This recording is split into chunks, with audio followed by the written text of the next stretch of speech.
The morning sun cast long shadows through the floor-to-ceiling windows of the Martinez penthouse, painting golden streaks across the Italian marble floors. Elena Martinez stood at the kitchen island, her silk robe catching the light as she prepared her usual morning espresso. At 35, she had built an empire alongside her business partner and husband of 7 years, Marcus Chen. Their tech consulting firm, Nexus Innovations, had just secured its largest contract yet, a $50 million deal with a Fortune 500 company. Another late night? Elena asked as Marcus emerged from his home office, his usually pristine appearance slightly disheveled. The Singapore team needed guidance on the implementation phase, he replied, not meeting her eyes as he poured himself coffee. I'll probably need to fly out there next week. Elena nodded, accustomed to their demanding schedules. She had no reason to question the man who had been her rock since their days at Stanford Business School. Together, they had transformed a small startup into a powerhouse consultancy with offices in New York, London, and Singapore. Their assistant, Sophia Brooks, arrived promptly at 8, her arms full of documents and her tablet already displaying the day's agenda. Good morning, Elena, Marcus. The Harrison Industries presentation is at 10, and David Harrison specifically requested both of you present. I'll be there, Marcus said quickly, grabbing his briefcase. I just need to stop by the office first to review some contracts. As he left, Elena noticed he'd forgotten his phone on the counter. It buzzed with an incoming message, and instinctively, she glanced at the screen. The preview showed a text from Isabella Romano, their CFO. Last night was incredible. Can't wait for Singapore. Delete this. The coffee mug slipped from Elena's hand, shattering on the marble floor. The sound echoed through the penthouse like a gunshot, but it was nothing compared to the shattering of her world. Sophia rushed over. Elena, are you okay? Let me clean this up. I'm fine, Elena managed, her voice steady despite the storm brewing inside her. Actually, Sophia, could you reschedule the Harrison meeting? Tell them I've had an emergency. Of course. Is everything all right? Elena forced a smile. Everything's perfect. Over the next 72 hours, Elena operated on autopilot while her mind raced through possibilities. She couldn't confront Marcus immediately, not without understanding the full scope of the betrayal. Her analytical mind, the same one that had built their business, now turned to dissecting her crumbling marriage. She contacted James Mitchell, a private investigator recommended by her college roommate who had gone through a similar situation. James was a former FBI agent with sharp eyes and a discreet manner. They met at a small cafe in Brooklyn, far from the Manhattan circles where Elena was known. Mrs. Martinez, I understand this is difficult, James said, sliding a business card across the table. My job is to provide you with facts, nothing more, nothing less. I need to know everything, Elena replied, her voice steady. Not just about the affair, but about our business. If they're betraying me personally, what else might be happening? James nodded. I'll need access to some information, credit card statements, phone records if possible, business documents. I can provide all of that. We have joint accounts, and as co-CEO, I have access to all company records. Within a week, James had compiled a devastating dossier. The affair had been going on for 8 months. Marcus and Isabella had been siphoning funds through a shell company in the Caymans, preparing to launch a competing firm using Nexus's client list and proprietary methodologies.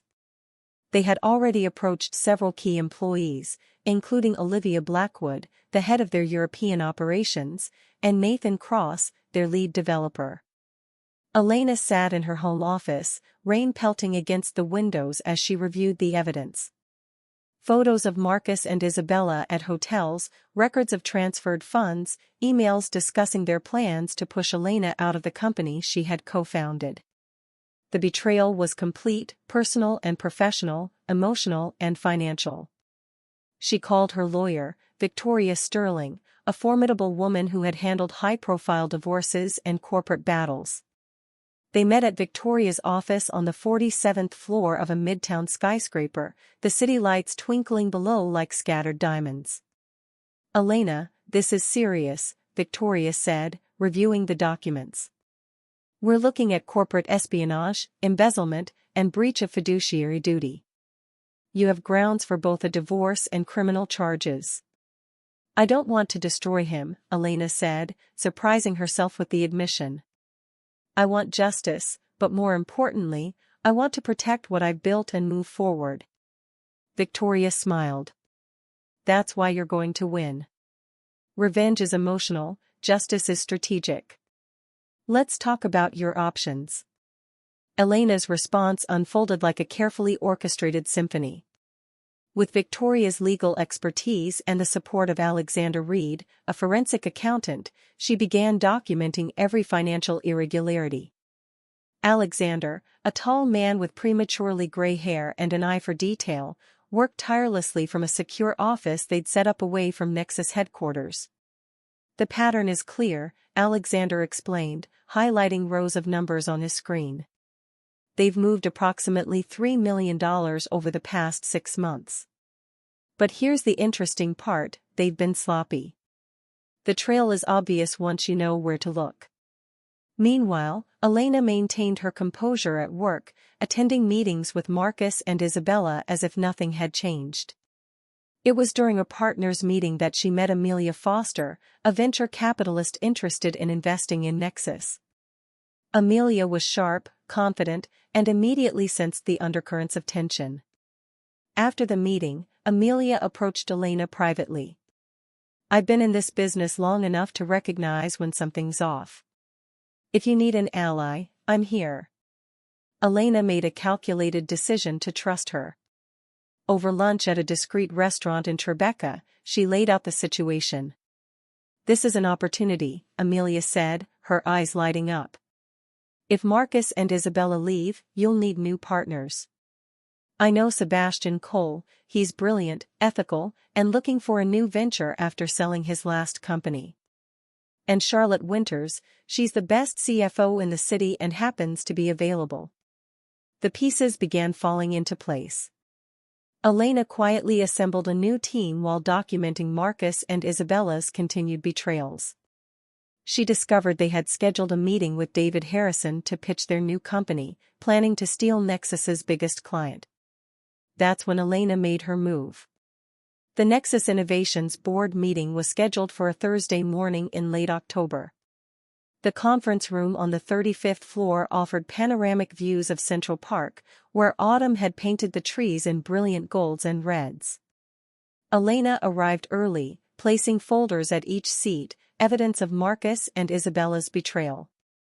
Board members filed in: Michael Brennan, a veteran investor, Grace Hamilton, a tech industry pioneer, and Lucas Thorne, their legal advisor. Marcus and Isabella entered together, their confidence evaporating when they saw Elena's calm demeanor. "Before we begin our regular agenda," Elena announced, "I have a matter of urgent importance to address." She clicked a remote, and the screen behind her displayed financial records, emails, and photographs. The room fell silent as she methodically presented evidence of embezzlement, corporate espionage, and breach of contract. Marcus's face drained of color. "Elena, I can explain." "There's nothing to explain," Elena interrupted. "Your actions speak for themselves. As of this moment, I'm calling for an emergency vote to remove both Marcus Chen and Isabella Romano from their positions, effective immediately." Isabella stood up, her composure cracking. "You can't do this. We built this company together." "No," Elena replied coolly. "We built this company while you plotted to steal it. Security is waiting outside to escort you from the building. Your personal items will be sent to you." The vote was unanimous. As Marcus and Isabella were escorted out, Marcus turned to Elena one last time. "I'm sorry," he whispered. Elena met his gaze steadily. "So am I. I'm sorry I didn't see who you really were sooner." the divorce proceedings moved swiftly. Marcus, faced with potential criminal charges, agreed to a settlement that gave Elena their penthouse, the house in the Hamptons, and his shares in Nexus. Isabella faced SEC investigations and was barred from serving as a CFO for any public company for 10 years. But for Elena, the legal victories felt hollow at first. She found herself alone in the penthouse, surrounded by remnants of a life that no longer existed. It was Emma Sinclair, her therapist, who helped her navigate the emotional aftermath. Betrayal isn't just about what was taken from you, Emma explained during one of their sessions. It's about the narrative of your life being rewritten without your consent. Healing means reclaiming your story. Elena threw herself into rebuilding Nexus with her new team. Sebastian Cole brought innovative strategies and a network of international contacts. Charlotte Winters restructured their finances with transparency and precision. The company not only survived but thrived, landing 3 major contracts within 6 months. During this time, Elena discovered strengths she didn't know she possessed. She found joy in mentoring young entrepreneurs, particularly women navigating male-dominated industries. She established the Phoenix Foundation, providing resources for those recovering from personal and professional betrayals. Ryan McCarthy, a journalist writing about corporate resilience, interviewed Elena for a feature article. Their professional relationship gradually evolved into friendship. Ryan was different from Marcus, open, honest, and secure enough to celebrate Elena's success without feeling threatened.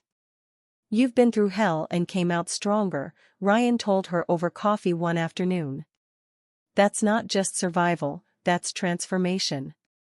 6 months after the confrontation, Elena stood in a completely transformed Nexus office. The space had been redesigned to reflect transparency and collaboration, glass walls, open spaces, and areas for creative thinking. Julia Pearson, their new head of HR, had implemented policies ensuring ethical practices and employee well-being. The team had grown to include Christopher Vail, a brilliant strategist who had left a competitor to join Elena's vision of ethical business practices. Rachel Morrison led their new innovation lab, developing cutting-edge solutions that set Nexus apart from competitors. Elena's personal life had also evolved. She had sold the penthouse, too full of memories, and purchased a brownstone in Brooklyn Heights. The historic building, with its exposed brick walls and garden terrace, felt like a fresh start. She hosted dinner parties for her new circle, not just business associates but genuine friends who had supported her through the darkness. Daniel Cooper, her contractor during the renovation, had become an unexpected friend. A former corporate executive who had left to pursue craftsmanship, Daniel understood reinvention. "Sometimes destruction is necessary for creation," he said while installing custom bookshelves in her study. "You can't build something new on a rotten foundation." Samantha Blake, Elena's new personal assistant, proved to be more than just an employee. A recent MBA graduate with fierce loyalty and sharp instincts, Samantha had warned Elena about Robert Lancaster, a potential investor with a history of hostile takeovers. This vigilance had saved Nexus from another potential threat. "I learned from the best," Samantha said when Elena thanked her. "You taught me that trust should be earned, not assumed." 1 year after discovering the betrayal, Elena received an unexpected call. Marcus was in the hospital, a stress-induced heart attack had nearly killed him. Despite everything, Elena felt a pang of concern. She visited him, finding a man who looked 10 years older, defeated and alone. "Isabella left me 3 months ago," he said weakly. "Took what money was left and disappeared to Europe. The new company failed. I lost everything." "You lost everything the moment you chose to betray trust," Elena replied, not unkindly. "But you're still alive. You have a chance to rebuild, to become someone better.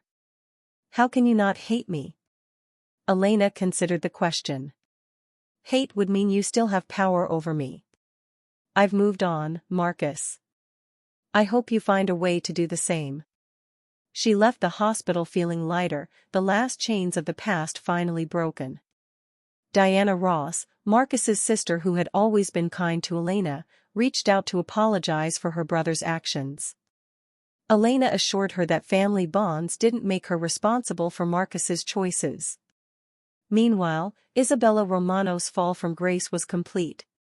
Benjamin Shaw, an investigative journalist, had published an exposé on corporate fraud that featured her prominently. She was last seen in Monaco, living off hidden assets but exiled from the business world she had once dominated. Catherine Walsh, a former Nexus employee who had been approached by Isabella to join the competing firm, reached out to Elena with an apology and valuable information about others Isabella had tried to recruit. This intelligence helped Elena strengthen Nexus's employee retention and loyalty programs.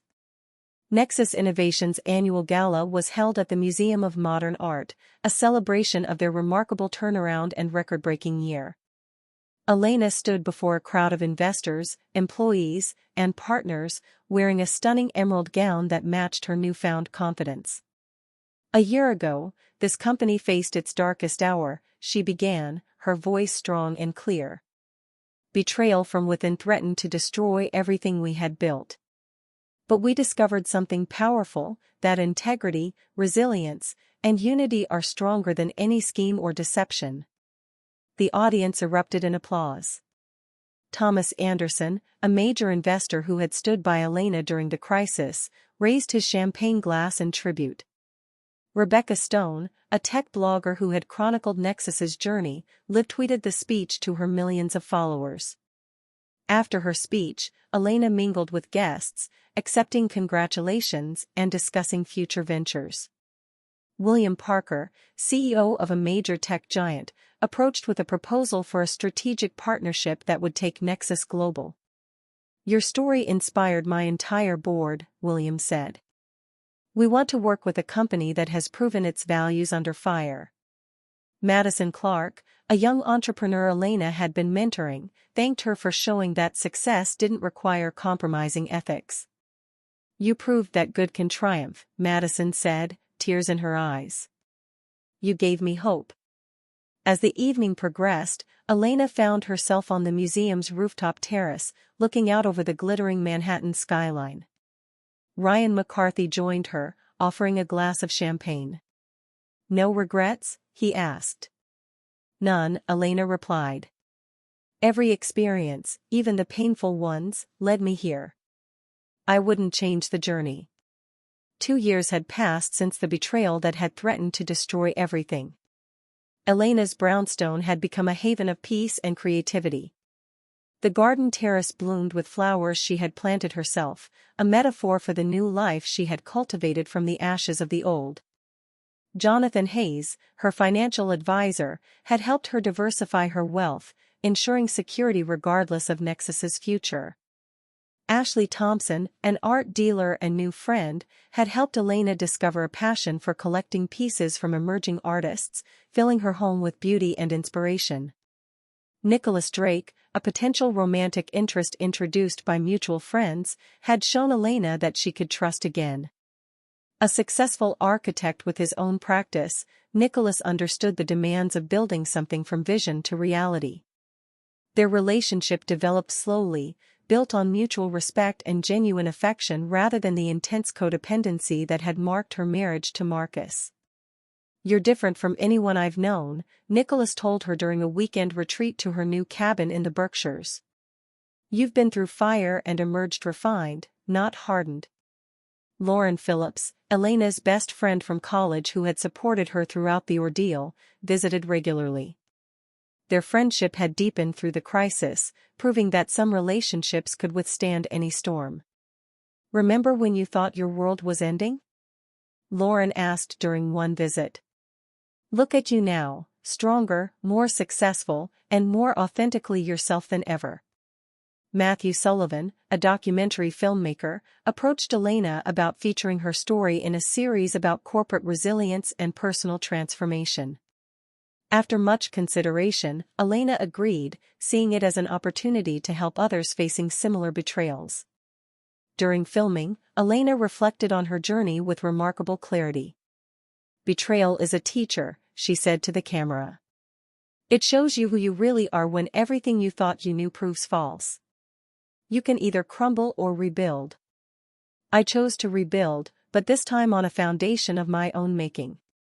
The Phoenix Foundation's first annual conference was held at a resort in Sedona, Arizona, bringing together survivors of personal and professional betrayals.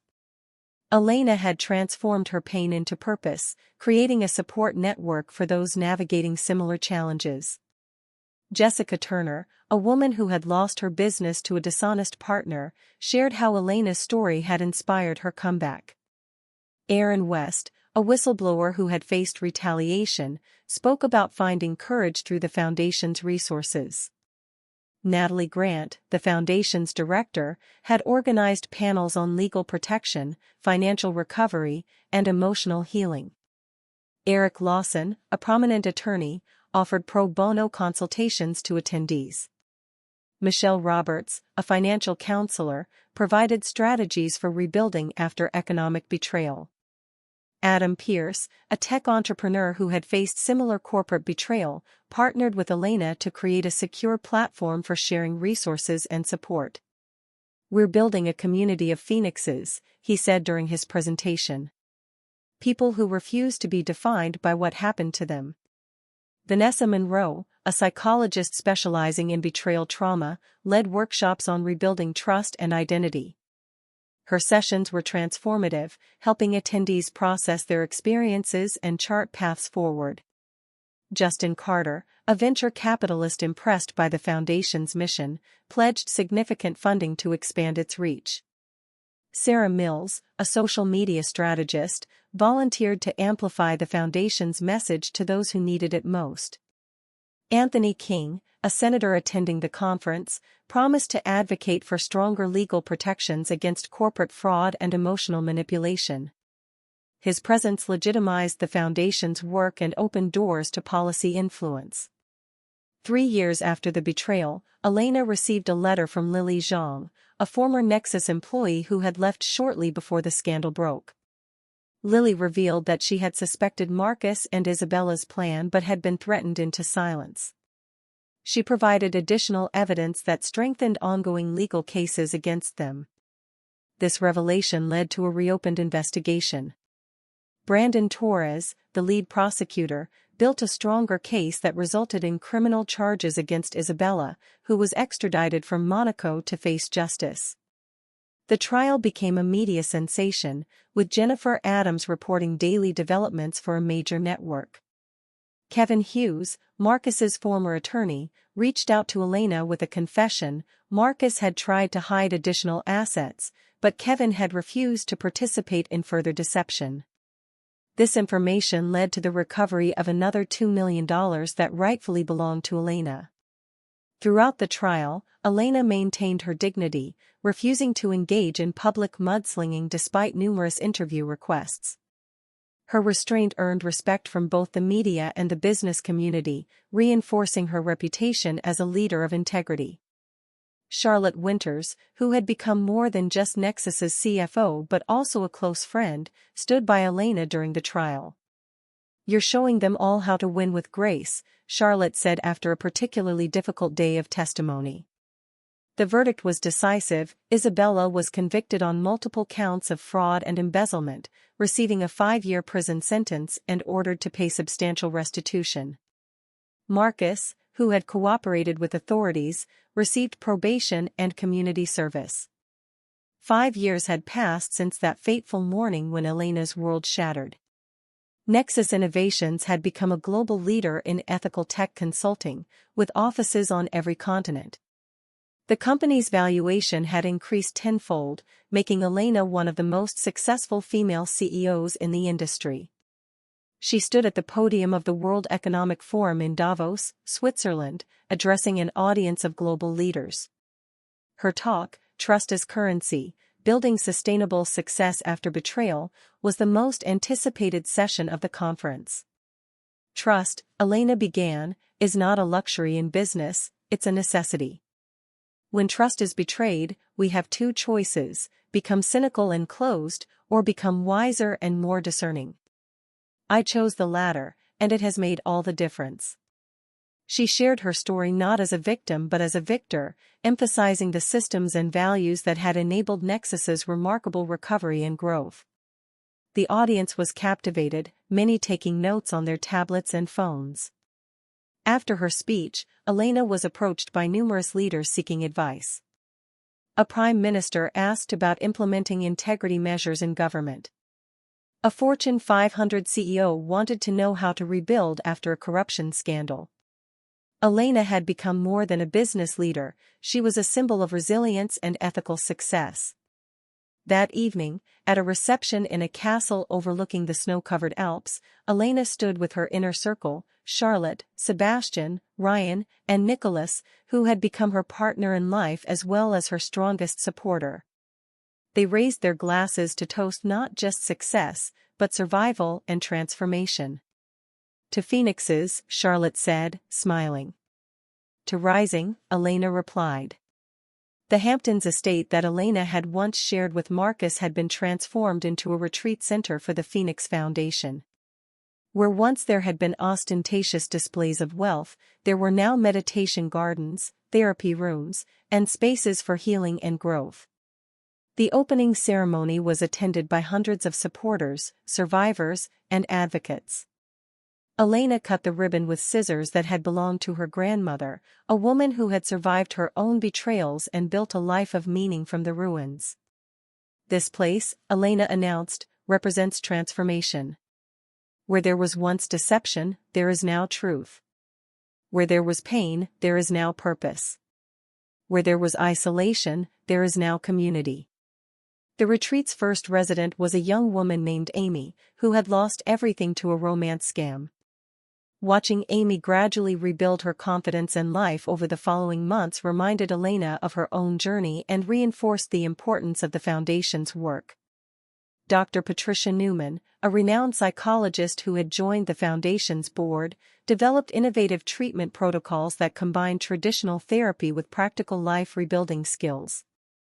The program became a model replicated worldwide. Michael Roberts, a Hollywood producer, approached Elena about adapting her story into a film. After careful consideration and ensuring she would have creative control, Elena agreed, seeing it as another way to reach those who needed hope. The retreat center became a beacon of hope, hosting workshops, support groups, and healing ceremonies. The gardens, designed by a renowned landscape architect who had donated his services, became a place of reflection and renewal for countless individuals finding their way back from betrayal. 7 years after the betrayal, Elena had evolved from a wounded survivor to a wisdom teacher. Her book, Phoenix Rising, A Guide to Rebuilding After Betrayal, topped bestseller lists and was translated into 30 languages. The book tour took her around the world, speaking to packed auditoriums from Tokyo to London, Sao Paulo to Sydney. In Berlin, she met Hans Müller, a businessman who had built an empire after his partners attempted a hostile takeover. In Mumbai, she connected with Priya Sharma, a woman who had turned her divorce settlement into a successful social enterprise. These connections formed a global network of phoenixes, all supporting each other's rise. Back in New York, Nexus had moved into a new headquarters, a sustainable building that had won architectural awards. The top floor housed the Phoenix Foundation's main offices, symbolically placing healing and support at the pinnacle of success. Elena's relationship with Nicholas had deepened into a true partnership.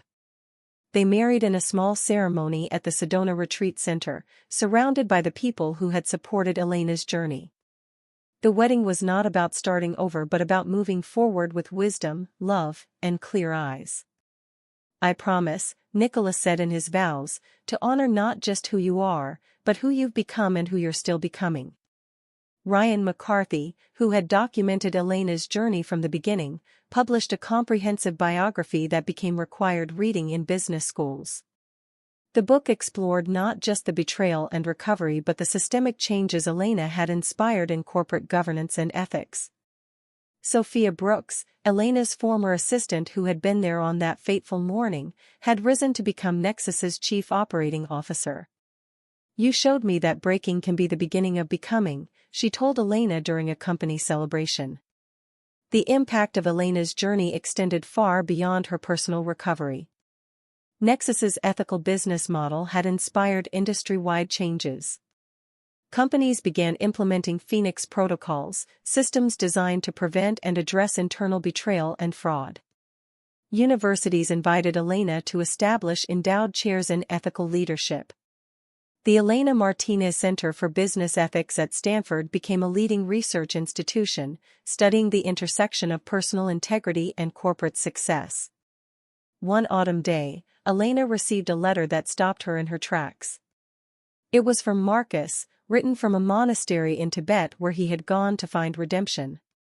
He didn't ask for forgiveness but wanted her to know that her grace during his downfall had inspired his journey toward becoming a better person. "Your strength in choosing justice over revenge," he wrote, "showed me that there was a possibility for redemption, even for someone who had fallen as far as I had. I'm dedicating my remaining years to service and atonement." Elena felt a strange peace reading his words. The circle was closing, not with reconciliation but with acknowledgement and separate paths toward healing. Isabella, meanwhile, had been released from prison and was reportedly working as a bookkeeper in a small town in Maine, her days of high-flying corporate manipulation forever behind her. Some might have seen it as a fall, but Elena recognized it as perhaps Isabella's only chance at an honest life. The Phoenix Foundation had expanded internationally, with centers in 15 countries. Each location was run by someone who had experienced and overcome betrayal, creating an authentic network of support and understanding. 10 years had passed since the betrayal that had changed everything. Elena stood in the auditorium of the Elena Martinez Center at Stanford, addressing a new generation of business leaders. The students, bright-eyed and ambitious, hung on every word. "Success without integrity is just delayed failure," Elena told them. "Build your careers on foundations of trust, transparency, and truth. They may seem like slower paths, but they lead to destinations worth reaching." A young woman raised her hand. "Ms. Martinez, how do you trust again after betrayal?" Elena smiled, remembering asking herself the same question years ago. "You don't trust the same way. You trust better, with wisdom, boundaries, and the knowledge that you can survive anything. Trust becomes a choice rather than a default." After the lecture, Elena met with the center's research team, who were studying the long-term effects of corporate betrayal on industry innovation. Their findings suggested that companies that survived such crises with integrity often became industry leaders, a phenomenon they called the Phoenix Advantage. Dr. Sarah Chen, no relation to Marcus, the center's director, presented their latest research. "Your case has become the gold standard for ethical crisis management. MBA programs worldwide use it as their primary case study." That evening, Elena attended a gala celebrating Nexus's 10th anniversary under her sole leadership.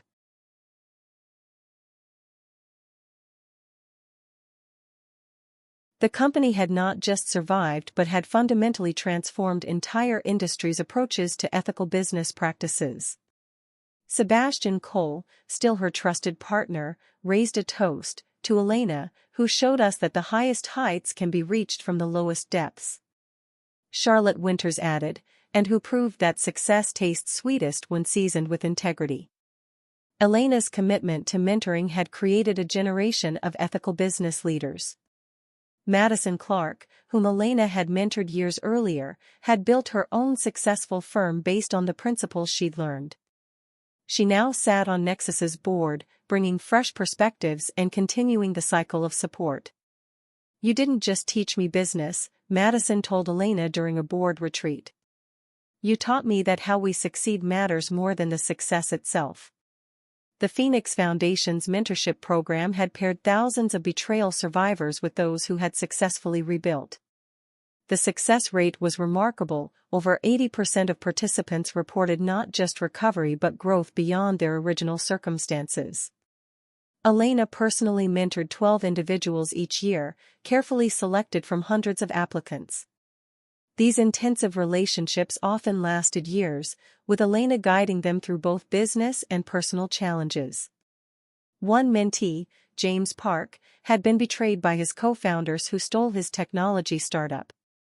Under Elena's guidance, he had built a new company that eventually acquired his original startup, poetic justice achieved through strategic patience rather than vengeful haste. Another mentee, Rosa Martinez, no relation, had discovered her husband had mortgaged their house to fund his gambling addiction, leaving her and their children homeless. Elena helped her rebuild, and Rosa eventually became a successful real estate developer specializing in affordable housing for families in crisis.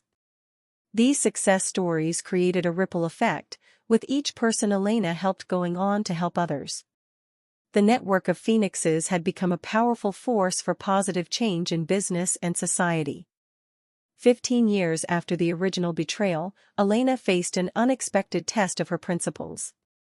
A hostile takeover attempt by Lancaster Corporation, led by Robert Lancaster, the same man Samantha Blake had warned her about years ago, threatened everything she had built. Lancaster had quietly acquired shares and recruited allies, planning to force Elena out and strip Nexus of its ethical foundations to maximize profits. The attack was sophisticated, well-funded, and caught Elena's team off guard. But Elena was no longer the naive woman who had been blindsided by betrayal. She activated networks built over years, calling on allies across the business world. The Phoenix Foundation's supporters rallied, understanding that this was about more than one company, it was about defending the principle that ethical business could triumph. Amelia Foster, the venture capitalist who had stood by Elena from the beginning, mobilized investor support. William Parker used his influence to expose Lancaster's predatory practices. Even unexpected allies emerged, former competitors who respected Elena's integrity joined the defense. The proxy battle was fierce and public. Media coverage was intense, with Jennifer Adams providing daily updates on the battle for business soul, as she called it. The financial press treated it as a defining moment for corporate ethics. Elena's speech at the emergency shareholders meeting was broadcast live on financial networks. She stood before hostile faces and allies alike, calm and composed. "This isn't about me," she said. "It's about what kind of business world we want to build. Do we want companies that exploit and extract, or those that create and contribute? Do we want leaders who betray trust for profit, or those who build trust as profit? Your vote today isn't just about Nexus, it's about the future of business itself." The vote was decisive. Lancaster's takeover was rejected by a significant margin. Several institutional investors publicly stated that Elena's ethical leadership had created more long-term value than any short-term profit maximization could achieve. Lancaster left defeated, his reputation damaged by the exposed tactics. Within a year, his own company faced SEC investigations, a reminder that unethical practices eventually face consequences. In the years following the takeover attempt, Elena found a deep peace that had eluded her in her earlier life. The constant need to prove herself had been replaced by a quiet confidence in her purpose and path. Her marriage to Nicholas had evolved into a beautiful partnership. They had adopted 2 children, siblings who had been orphaned, creating a family built on choice and love rather than obligation. Watching 8-year-old Sophia and 10-year-old Miguel grow in their stable, loving home healed parts of Elena she didn't know needed healing. "Mama Elena," Sophia asked one evening, "why do you help people who were hurt?"